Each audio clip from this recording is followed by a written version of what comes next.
கும்பராசி அன்பர்களுக்கு இந்த 2026 எப்படி இருக்க போகுது? ஏன்னா தூங்கி கொண்டு இருந்த கும்பராசி நேர்களை இப்போது விழிப்பாருங்க. ஏன்னா உங்களுக்கு ராசியில் பார்த்தீங்கன்னா ராகு பகவான் இருந்து ஒரு கற்பனை என்ற ஒரு மயக்கத்தை கொடுத்து உங்களுக்கு தூங்க வச்சிருப்பாரு. இப்போ நீங்கள் விழிப்பு அடைச்சிங்கன்னா அனைத்து அதிர்ஷ்டத்தையும் பெற போறீங்க. ஏன்னா மொத்த கிரகமும் பார்த்தீங்கன்னா 11ஆம் இடத்துல செஞ்சிருக்காரு. உங்களுக்கு லாபம், மன மகிழ்ச்சி எல்லாத்தையும் கொடுக்க போறாரு. யார் நீங்கள் பார்க்கக்கூடிய எல்லாமே உங்களோட ஹாப்பியான நியூஸை சொல்லும் போது அப்போ உங்களை சுற்றி ஒரு ஹாப்பி ஈவெண்ட் இருக்கு. அந்த நேரத்தில் நீங்கள் தூங்கிட்டு நான் கனவு கண்டுட்டே உட்காந்துன்னு வச்சுங்க எதையும் அப்போ 2027 எழுச்சி இணையாக நடந்துச்சுன்னு கேட்கணும். ஸோ அதனால் இந்த ஆண்டு உங்கள் வாழ்வில் அனைத்து நன்மைகளும் பெறக்கூடிய ஒரு ஆண்டாக இருக்குது. நிறைய பேர் இந்த காலகட்டத்தில் புதிய தொழில் சார்ந்த புதிய ஒப்பந்தங்களை சைன் பண்ண போகிறீங்க. தொழில் சார்ந்த விஷயங்கள் அடுத்த ஒரு டெவலப்மெண்ட் நடக்க போகிறது. தொழிலில் பார்த்தீங்கன்னா ஒரு லாபம் வந்து அதிகப்படும். நிறைய பேர் ப்ரொமோஷன் எதிர்பார்த்துருக்கோம். அந்த ப்ரொமோஷன் இந்த காலகட்டத்தில் உங்களுக்கு கிடைக்க போகுது.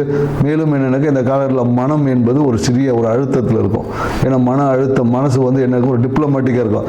இங்கே போகலாமா அங்கே போகலாமா எந்த இடத்துல ப்ரொமோஷன் வாங்குவது என்ற ஒரு சிறிய குழப்பமான சூழல் இருக்கும். ஏன்னா இந்த காலகட்டத்தில் என்னன்னாக்கா வீடு சார்ந்த விஷயத்தில் ஒரு சிறிய நிறைய வாகன கடன் வாங்குவாங்க.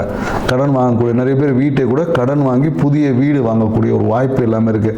அந்த கடனை வந்து அதிகமாக வாங்கிடுறாங்க. ஏன்னா இந்த கும்பராசிக்காரங்க எதையும் அதிகமாக பிளான் பண்ணிவிட்டு அதில் போய் சிக்கிக்கிருப்பீங்க. ஸோ அளவாக இருந்தீங்கன்னா இந்த ஆண்டு உங்களுக்கு அற்புதத்தை நிகழ்த்தக்கூடிய ஒரு ஆண்டாக இருக்கும். நன்றி, வணக்கம்.